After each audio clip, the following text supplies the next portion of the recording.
6ನೇ ತರಗತಿಯ ಗಣಿತ ಅಧ್ಯಾಯ 2 ರೇಖೆಗಳು ಮತ್ತು ಕೋನಗಳು. ಈ ಪಾಠದ ಕೊನೆಯ ಭಾಗವನ್ನು ನಾವಿವತ್ತು ಕಲಿಯೋಣ. ಇಲ್ಲಿ ಕೋನದ ಭಾಗಗಳು ಮತ್ತು ಕೋನಗಳನ್ನು ಹೆಸರಿಸುವುದನ್ನು ಅರ್ಥ ಮಾಡಿಕೊಳ್ಳೋಣ. ನಮ್ಮ ಸುತ್ತಲೂ ನಾವು ನೋಡುವ ಕೋನಗಳು. ಚಿತ್ರಗಳನ್ನು ಗಮನಿಸಿ.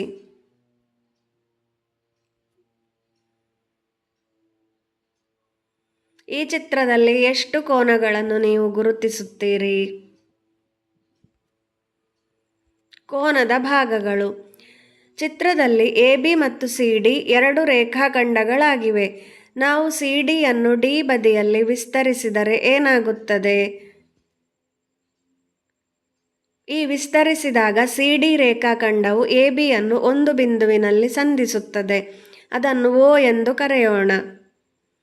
ಪರಸ್ಪರ ಸಂಧಿಸುವ ಅಥವಾ ಛೇದಿಸುವ ಎರಡು ರೇಖಾಖಂಡಗಳ ನಡುವಿನ ಅಂತರವನ್ನು ಕೋನ ಎಂದು ಕರೆಯುತ್ತೇವೆ. ಕೋನವನ್ನು ರೂಪಿಸುವ ರೇಖೆಗಳನ್ನು ತೋಳುಗಳು ಅಥವಾ ಬಾಹುಗಳು ಎಂದು ಕರೆಯಲಾಗುತ್ತದೆ. ಸಂಧಿಸುವ ಬಿಂದುವನ್ನು ಶೃಂಗ ಎಂದು ಕರೆಯಲಾಗುತ್ತದೆ. ಕೋನವನ್ನು ಹೆಸರಿಸುವುದು. ಈ ಕೋನವನ್ನು ಕೋನ B ಒಂದು ಅಕ್ಷರವನ್ನು ಬಳಸಿ ಕೋನ B ಎಂದು ಕರೆಯಬಹುದು, ಅಥವಾ ಕೋನ ABC ಅಥವಾ ಕೋನ CBA ಎಂದು 3 ಅಕ್ಷರಗಳನ್ನು ಬಳಸಿ ಹೆಸರಿಸಬಹುದು. ಇಲ್ಲಿ B ಎಂಬ ಅಕ್ಷರ ಯಾವಾಗಲೂ ಮಧ್ಯಭಾಗದಲ್ಲಿ ಬರುವಂತೆ ಹೆಸರಿಸಬೇಕು. ಅಂದರೆ ಶೃಂಗದಲ್ಲಿರುವಂತಹ ಹೆಸರು ಮಧ್ಯಭಾಗದಲ್ಲಿ ಬರುವಂತೆ ನಾವು ಹೆಸರಿಸಬೇಕು. ಇಲ್ಲಿ ನೀವು ಕೋನಗಳನ್ನು ಬರೆಯಿರಿ.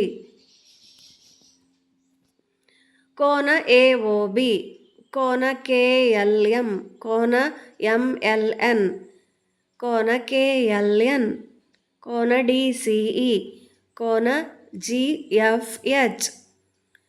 ಇಲ್ಲಿ ಎಲ್ಲ ಕೋನಗಳಲ್ಲಿಯೂ ಶೃಂಗವು ಮಧ್ಯಭಾಗದಲ್ಲಿರುವುದನ್ನು ಗಮನಿಸಿ. ಈ ತ್ರಿಭುಜವನ್ನು ನಿಮ್ಮ ನೋಟ್ಬುಕ್ಕಿನಲ್ಲಿ ಬರೆದುಕೊಳ್ಳಿ. ತ್ರಿಭುಜವನ್ನು ಹೆಸರಿಸಿ ಮತ್ತು ಕೆಳಗಿನವುಗಳನ್ನು ಪಟ್ಟಿ ಮಾಡಿ. ಶೃಂಗಗಳು, ಬಾಹುಗಳು ಹಾಗೂ ಕೋನಗಳು. ಶೃಂಗಗಳು A, B ಮತ್ತು C. ಬಾಹುಗಳು AB, BC ಮತ್ತು CA. ಕೋನಗಳು ಕೋನ BAC ಅಥವಾ ಕೋನ A, ಕೋನ ABC ಅಥವಾ ಕೋನ B, ಕೋನ BCA ಅಥವಾ ಕೋನ C. ಗಾತ್ರ ಬದಲಾಗುತ್ತದೆಯೇ? ಈಗ ಒಂದು ಚಟುವಟಿಕೆ. ಒಂದು ಕೋನವನ್ನು ರಚಿಸಿ. BC ಮತ್ತು BA ಎಂಬ ಎರಡು ಕಿರಣಗಳನ್ನು ಬಳಸಿ ಒಂದು ಕೋನವನ್ನು ರಚಿಸಿ. ಆ ಕೋನವನ್ನು ಅಳತೆ ಮಾಡಿ. ಈಗ ಬಾಹುಗಳನ್ನು ವಿಸ್ತರಿಸಿದಾಗ ಅದು ಕೋನದ ಗಾತ್ರವನ್ನು ಬದಲಾಯಿಸುತ್ತದೆಯೇ ಎಂದು ನೋಡೋಣ. ನೋಡಿ, ಕೋನಗಳ ಬಾಹುಗಳನ್ನು ವಿಸ್ತರಿಸಿದೆವು. BAಯನ್ನು P ತನಕ ವಿಸ್ತರಿಸಿದೆವು. BCಯನ್ನು Q ತನಕ ವಿಸ್ತರಿಸಿದೆವು. ಈಗ ಕೋನವನ್ನು ಮತ್ತೊಮ್ಮೆ ಅಳೆಯಿರಿ. ಯಾವ ಕೋನ ದೊಡ್ಡ? ಕೋನ ABC ದೊಡ್ಡವಾ? ಕೋನ PBQ ದೊಡ್ಡವಾ? ಇಲ್ಲಿ ಎರಡೂ ಕೋನಗಳು ಸಮಾನವಾಗಿವೆ. ಬಾಹುಗಳನ್ನು ವಿಸ್ತರಿಸಿದಾಗ ಅದು ಕೋನದ ಗಾತ್ರವನ್ನು ಬದಲಾಯಿಸುವುದಿಲ್ಲ. ಕೆಳಗಿನ ರೇಖಾಚಿತ್ರದಲ್ಲಿ ಎಷ್ಟು ಕೋನಗಳಿವೆ ಹೆಸರಿಸಿ. ಇಲ್ಲಿ 3 ಕೋನಗಳಿವೆ. ಒಂದು ದೊಡ್ಡ ಕೋನ, ಕೋನ AOC. ಉಳಿದ ಎರಡು ಚಿಕ್ಕ ಕೋನಗಳು ಕೋನ AOB ಹಾಗೂ ಕೋನ BOC. ಕೆಳಗಿನ ಕೋನಗಳನ್ನು 3 ಅಕ್ಷರಗಳನ್ನು ಬಳಸಿ ಹೆಸರಿಸಿ. ಕೋನ 1, ಕೋನ 2, ಕೋನ 3 ಇವುಗಳನ್ನು ಅಕ್ಷರಗಳನ್ನು ಬಳಸಿಕೊಂಡು ಹೆಸರಿಸಬೇಕು. ಕೋನ 1 ಸಮ ಕೋನ WOX, ಕೋನ 2 ಕೋನ XOY, ಕೋನ 3 ಕೋನ YOZ. ನೋಡಿ, ಕೋನ 1 ಮತ್ತು ಕೋನ 2 ಜೋಡಿಸಿದಾಗ ಸಿಗುವ ಕೋನ ಕೋನ WOY.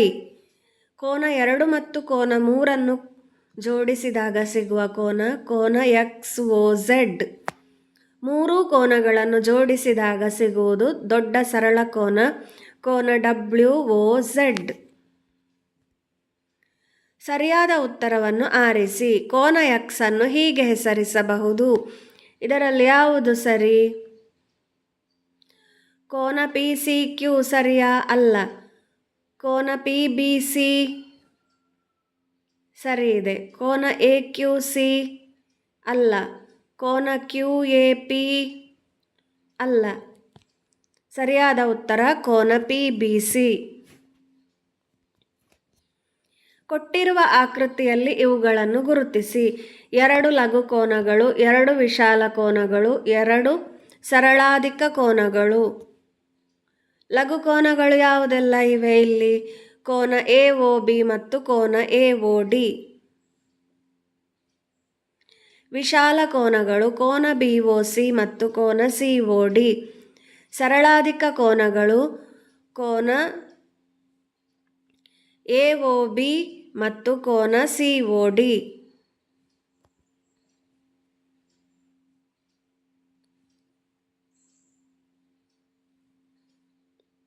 ಇಲ್ಲಿ ಕೋನ AOB ಹೆಸರಿಸುವಾಗ ಈ ಬದಿಯಿಂದ ಸರಳಾಧಿಕ ಕೋನ, ಈಗ ಗುರುತು ಮಾಡಿದ ಬದಿಯಿಂದ ಕೋನ AOB ಸರಳಾಧಿಕ ಕೋನವಾಗಿರುತ್ತದೆ.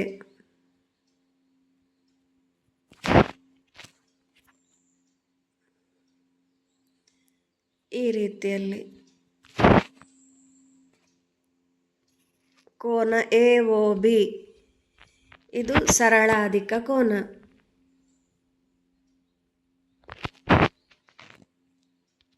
ಇನ್ನೊಂದು ಕೋನ COD ನಾವು ಈ ಬದಿಯಿಂದ ಅಳತೆ ಮಾಡಬೇಕು. ಹೀಗೆ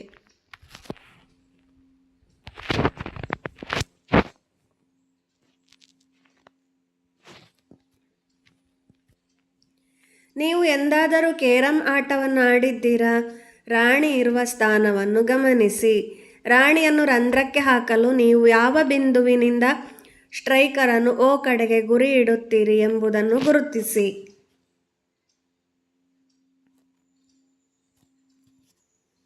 ರಾಣಿಯನ್ನು ರಂಧ್ರಕ್ಕೆ ಹಾಕಲು A ಬಿಂದುವಿನಿಂದ ಗುರಿ ಇಡಬೇಕು. ಏಕೆಂದರೆ AO ರೇಖೆ ಮತ್ತು ಚುಕ್ಕೆ ರೇಖೆಯ ನಡುವೆ ಉಂಟಾಗುವ ಕೋನವು XO ರೇಖೆ ಮತ್ತು ಚುಕ್ಕೆ ರೇಖೆಯ ನಡುವೆ ಉಂಟಾಗುವ ಕೋನಕ್ಕೆ ಸಮವಾಗಿರಬೇಕು ಎಂಬುದನ್ನು ಗಮನಿಸಿ. ಈ ಕೇರಂ ಆಟ ಆಡಲು ಕೂಡ ನಾವು ಗಣಿತವನ್ನು ಬಳಸಬೇಕು. ಏಣಿ ಹತ್ತುವುದು ಸುರಕ್ಷಿತವೇ? ಏಣಿಯು ಗೋಡೆಗೆ ಸುರಕ್ಷಿತವಾಗಿ ಒತ್ತಿ ನಿಂತಿದೆ ಎಂದು ನಮಗೆ ಹೇಗೆ ತಿಳಿಯುತ್ತದೆ? ಹೊರಗಿರುವ ಮೆಟ್ಟಿಲು ಜಾರಿ ಬೀಳುತ್ತದೆಯೇ ಅಥವಾ ಸ್ಥಿರವಾಗಿರುತ್ತದೆಯೇ ಎಂಬುದನ್ನು ಕೋನಗಳನ್ನು ಬಳಸಿಕೊಂಡು ಹೇಗೆ ಹೇಳಬಹುದು? ಏಣಿಯನ್ನು ಗೋಡೆಗೆ ಒರಗಿಸಿದಾಗ ಅದು ನೆಲದೊಂದಿಗೆ ಒಂದು ಕೋನವನ್ನು ರೂಪಿಸುತ್ತದೆ. ಏಣಿಯ ಅಡಿಭಾಗವನ್ನು ಗೋಡೆಯಿಂದ ತುಂಬ ದೂರ ಇಟ್ಟರೆ, ಉದಾಹರಣೆಗೆ 60 ಡಿಗ್ರಿ ಅಥವಾ ಅದಕ್ಕಿಂತ ಕಡಿಮೆ ತೆಗೆದುಕೊಂಡರೆ ಅದು ನೆಲದೊಂದಿಗೆ ಸಣ್ಣ ಕೋನವನ್ನು ರೂಪಿಸುತ್ತದೆ. ಈ ಸಂದರ್ಭದಲ್ಲಿ ಏಣಿ ಸುಲಭವಾಗಿ ಜಾರಿ ಬೀಳಬಹುದು.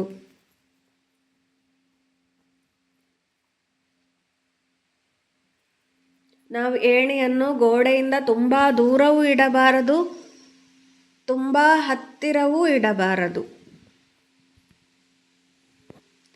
ಏಣಿ ತುಂಬ ಕಡಿದಾಗಿದ್ದರೆ, ಅಂದರೆ ಏಣಿಯ ಬುಡ ಗೋಡೆಗೆ ತುಂಬ ಹತ್ತಿರದಲ್ಲಿದ್ದರೆ, ಏಣಿಯು ಬಹುತೇಕ ಲಂಬವಾಗಿದ್ದರೆ ಅದು ಹಿಂದಕ್ಕೆ ಜಾರಿ ಬೀಳುವ ಸಾಧ್ಯತೆ ಇರುತ್ತದೆ.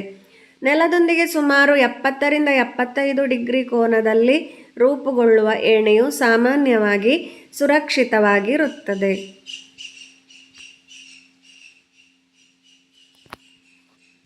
ಈಗ ನೀವು ಕೋನಗಳ ಬಗ್ಗೆ ಸಾಕಷ್ಟು ತಿಳಿದಿರಬೇಕು.